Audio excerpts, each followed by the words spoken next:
నా పేరు వెంకనాయుడు సార్. నాది దన్నాన్పేట విలేజ్, నెల్లిమర్ల గ్రామం, నెల్లిమర్ల మండలం సార్. సార్ నేను ఆర్మీలో 24 సంవత్సరాలు సర్వీస్ చేసి కష్టపడి కట్టుకున్న నా ఇల్లు సార్, నా కళ సార్. నా కళని ఈరోజు అందరూ అపోజిషన్ పార్టీ మీద వరకు ఎంత బలం ఉందో నాకు తెలియదు సార్. విధ్వంసం చేసి వచ్చి నా ఇల్లుని నాకు వెనక ఏ రాజకీయ పోర్స్ ఉందో ఇంకే పోర్స్ ఉందో నాకు తెలియదు సార్. ఓకే, మొత్తానికి ఓకే సివిల్ అడ్మినిస్ట్రేషన్ వచ్చింది, నా ఇల్లు కూల్ చేశారు మొత్తానికి. ఇదే కానీ వాళ్ళ ఓకే వాళ్ళు కూల్చారు. ఓకే సార్, మీరు చెప్పింది కరెక్టే సార్, వాళ్ళే కూల్చారు. బట్ నాకు ఇల్లే సార్, నాకు ఇల్లుతో సమానం సార్. నేను 24 సంవత్సరాలు ఆర్మీలో సర్వీస్ చేసి వచ్చి ఎంత బాధపడుతున్నా నాకు తెలియదు సార్. నా కష్టం సార్ అది, అందుకే నా బాధ సార్.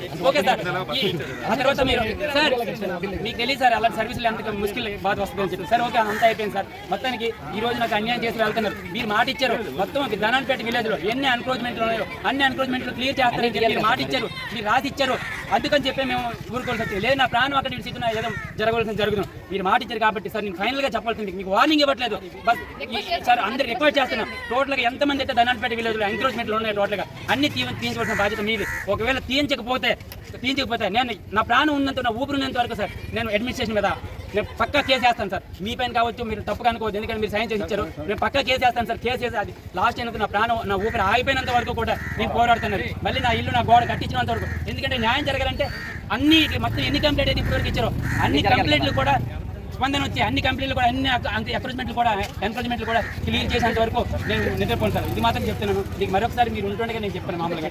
ఓకే, నా బాధ లేదు సార్, నా బాధ కానీ నేను ఎప్పటివరకు బయటకు వెళ్ళాను సార్. పొలిటికల్ నుంచి నాకు తెలియదు సార్. నేను వచ్చి 2 నెలలు నా మీద ఎందుకు సార్ ఇంత కక్ష, నా మీద ఎందుకు ఈ రాజకీయాలు? ఓకే సార్, నా మీద ఎందుకు ఈ రాజకీయాలు? అయితే గవర్నమెంట్ గెలిచిందని చెప్పి, గవర్నమెంట్ పైన ఉందని చెప్పి గవర్నమెంట్ ఈ విధంగా ప్రయత్నం చేస్తుంది. గవర్నమెంట్ నాయకులు అందరూ కలిపి, టీడీపీ మొత్తం కూటమి నాయకులు అందరూ కలిపి ఈ విధంగా చేస్తున్నారు కదా. అదే వైఎస్ఆర్ గవర్నమెంట్ ఉండేటప్పుడు వైఎస్ఆర్ ప్రభుత్వం ఎవరికైనా ఏం చేసింది సార్? ఎక్కడైనా సరే తీసింది సార్. ఒక్క నిమిషం ఆగండి సార్. ఎవరినైనా ఇబ్బంది పెట్టిందా సార్? పూల్ చేతో నా చేతో మా వెలిగే పోతావా? అన్యాయం కాలే పోవాలా? నూరు ఆడుకున్నా మాకు న్యాయం జరగాల, గవర్నమెంట్ న్యాయం చెయ్యాలా. చంద్రబాబు నాయుడు గెలిస్తే 3 రోజులు అవ్వలేదు, మా ఇల్లు తీసేశారు. అక్కడి నుంచి ఆర్డర్ తెచ్చామన్నారు, అంజాయికి నెట్టుకోనరు. అయితే ఊర్లకే తీసేస్తానరా, దేశాలకే తీసేస్తానరా. జగన్ గెలిచినప్పుడు ఇల్లు తీసేశారా? జగన్ గెలిచినప్పుడు ఊరిని తీసేశారా? జగన్ గెలిచినప్పుడు ఆడవాళ్ళు అన్యాయం చేశారా?